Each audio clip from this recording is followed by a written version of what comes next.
Hi guys, so here's another video lesson para mas maintindihan ninyo ang topic sa mathematics. So ang topic natin for today is parallel lines cut by a transversal line. Here's our objectives.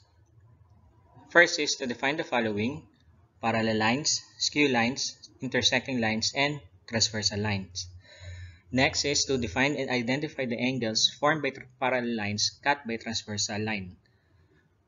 The alternate interior angles, alternate exterior angles, corresponding angles, interior angles on the same side of a transversal line, exterior angles on the same side of transversal line, and to investigate the relationship of angles formed by parallel lines cut by transversal line. But before we begin, let's have a review first. So choose your answers from the box below. So number 1, blank is an angle that are non-adjacent formed by two intersecting lines. So the keyword here is the two intersecting lines. So what kind of angle is it? Correct. The answer is vertical angles. Number 2.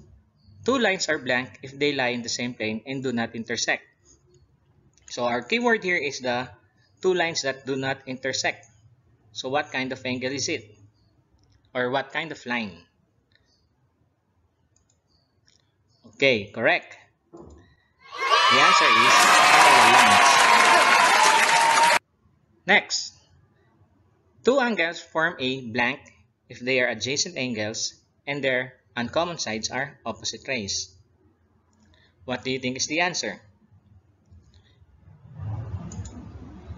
That's correct. The right answer is linear pair.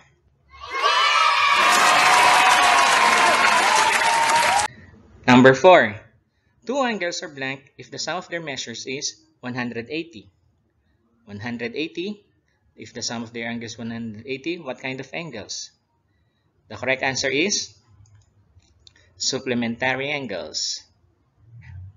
And the last one is two lines are blank if they intersect and form right angles. So have you seen the answer? So the answer is perpendicular lines.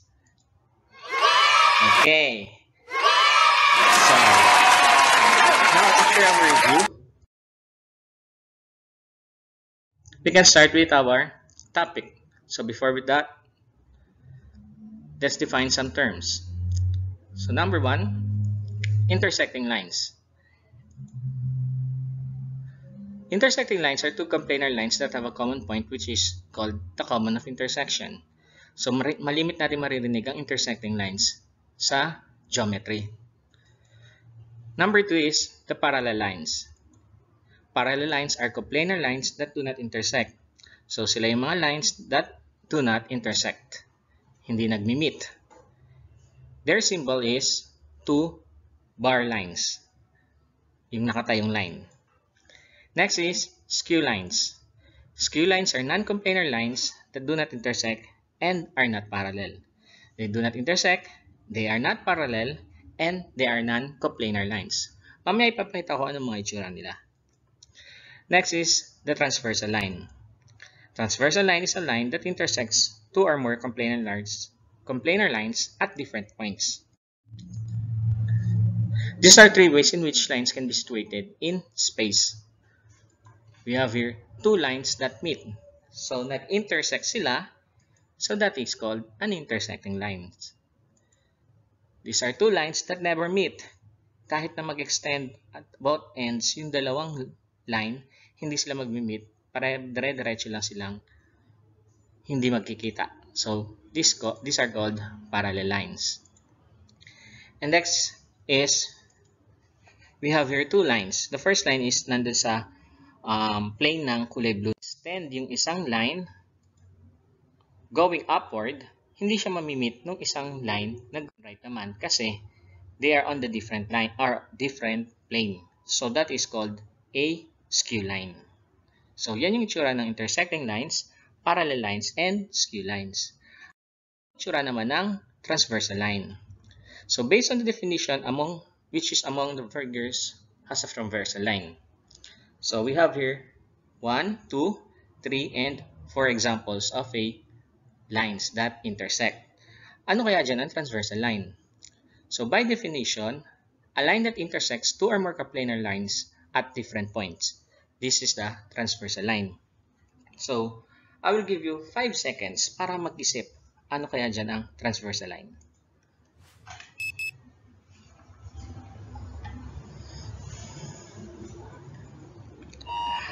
Okay, so if your answer is this one, the figure number 3, that is the not transversal line. Kasi a line that intersects two or more coplanar lines at different, magkakaibang point. Since yung pangatlong figure natin ay nag-intersect sila sa iisang point, hindi sila transversal line. Ang transversal line dapat nag-intersect sa magkaibang point, kagaya ng figure number 1. Meron siyang 2 points na nag-intersect siya. The same with figure number 2 and figure number 4. So, figure number 1, 2, and 4 ang example ng isang transversal line. Parallel lines cut by a transversal line.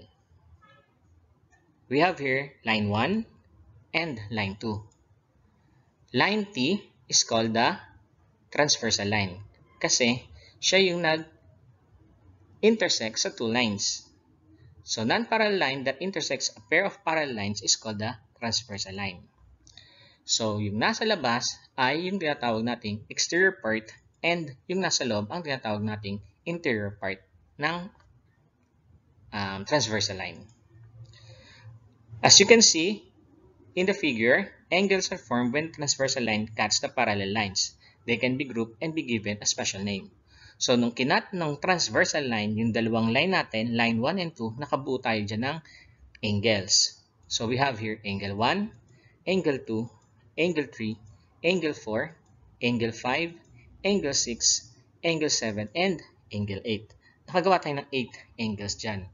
So, pwede natin siyang i-group. So, paano yon? So, angles formed by parallel lines cut by a transversal line. So, the angles lying between parallel lines, line 1 and 2, are called interior angles. So, 3, 4, 5, and 6 are called interior angles. Sila yung mga nasa loob, kaya sila yung interior. Interior means loob.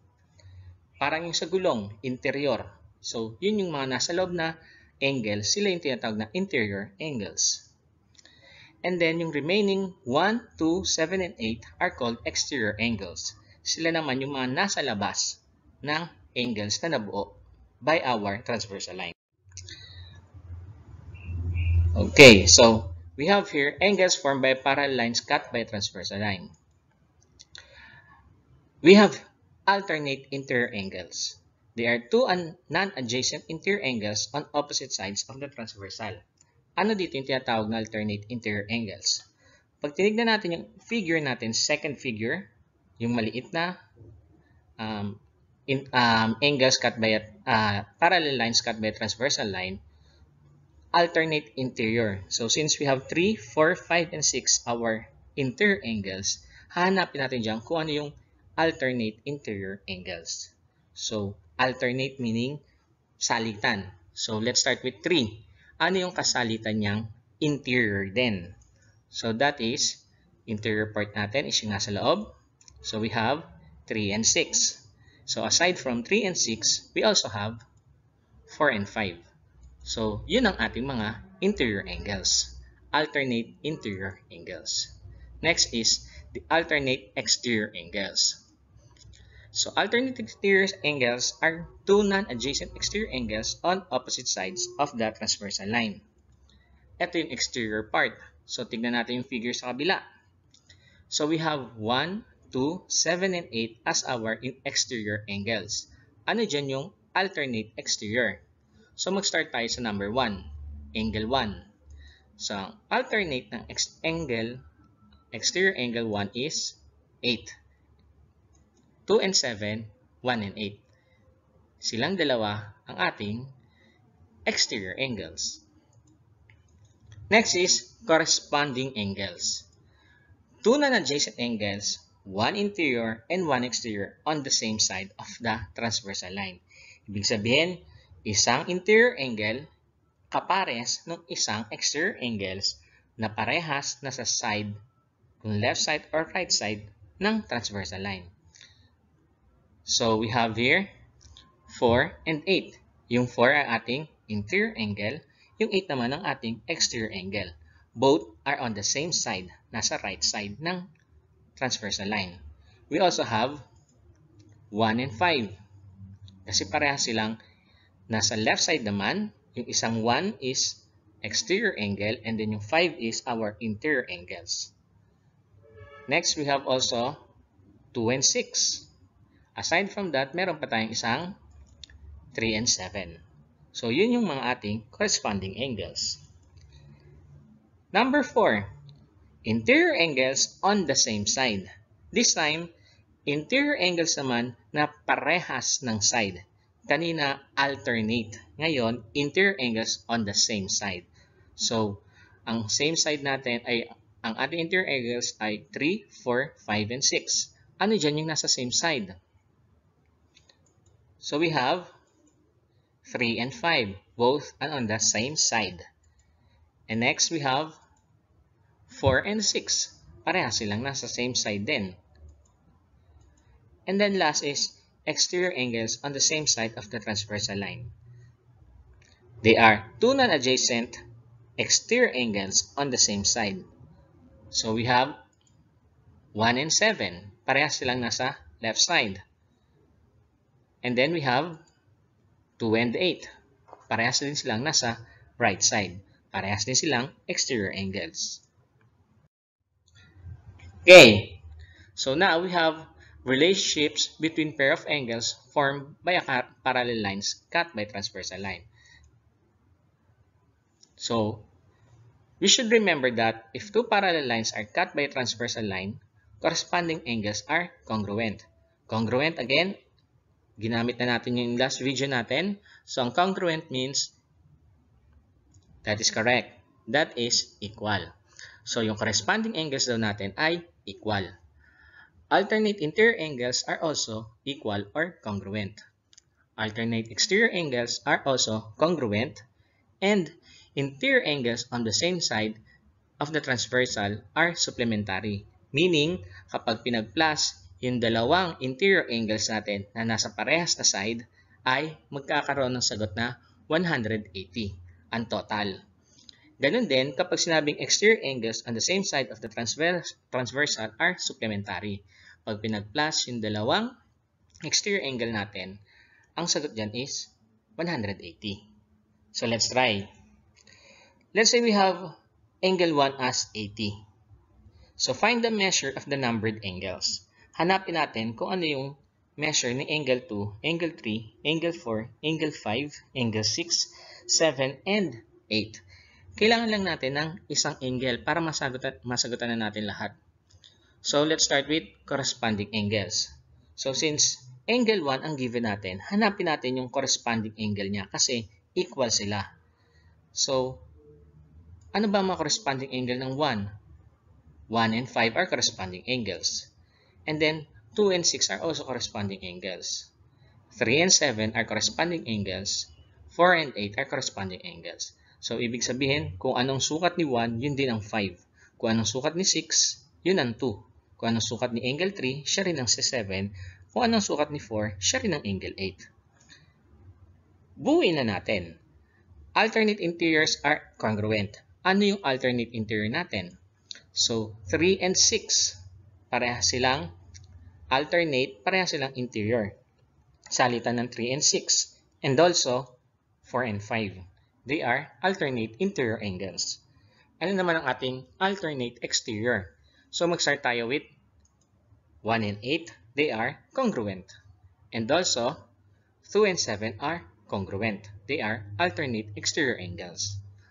Next is, ano ang ating interior angles on the same side of the transversal? So, we have 3 and 5 and 4 and 6. Ang ating namang exterior angle on the same side ng transversal ay 1 and 7 and 2 and 8. Kapag alam na natin lahat kung paano lagay yan, pwede na natin sagutan at makukuha na natin ang measurement ng mga angles na 2 to 8. So let's start. So since angle 1 is 80, corresponding angle are congruent. 1 and 5 are congruent. So meaning, 5 is 80 also. Kasi congruent sila. Next, ano pa ba ang pwede natin makita dyan? Alternate interior angles are congruent. Si 4 and 5 ay alternate interior. So, ibig sabihin, si 4 ay also 80. Next, alternate exterior angles are congruent. 1 and 8 are parehas. Dahil sila ay congruent, alternate exterior, so 8 is also 80. Hanapin nyo lang dito kung sino yung may kaparehas. Pag magkakaparehas sila, makikita nyo na doon. Next, kung meron na tayong lahat ng congruent, hahanapin naman natin yung hindi congruent. Yung hindi nila kaparehas. Ibig sabihin, supplementary naman. Yung kapag pinag-add natin silang dalawa, ang sagot is 180. So, meron na tayong interior angles on the same side, transversal are supplementary. So, kung ang given natin is 80, 180 minus 80, so 3 and 5 are supplementary. Ibig sabihin nun, kung si 5 ay 80, si 3 ay 100. Para makabuo tayo ng 180 para maging supplementary sila. So, kung si 3 ay 100, si 7, 3 and 7 are corresponding angles. So, kailangan magkaparehas din si 3 and 7. Si 7 ay 100. So, kung si 100 si 7, ang 2, 100 din kasi alternate exterior are congruent. Magkaparehas daw ang 2 and 7. So, hanapin na natin yung naiiba. So, alternate interior angles are congruent. 3 ay parehas ni 6. Kung si 3 ay 100, so 6 is also 100. Ganun lang po yun. So, kailangan alam nyo po yung mga sukat or yung mga kung si corresponding angle ay congruent, si interior angles, alternate interior angles are congruent, alternate exterior angles are congruent, interior angles of the same side are supplementary, exterior angles of the same side are supplementary. Kapag alam niyo na po, masagutan lahat yon, masasagutan niyo na ang mga measurement ng mga missing angles. So next,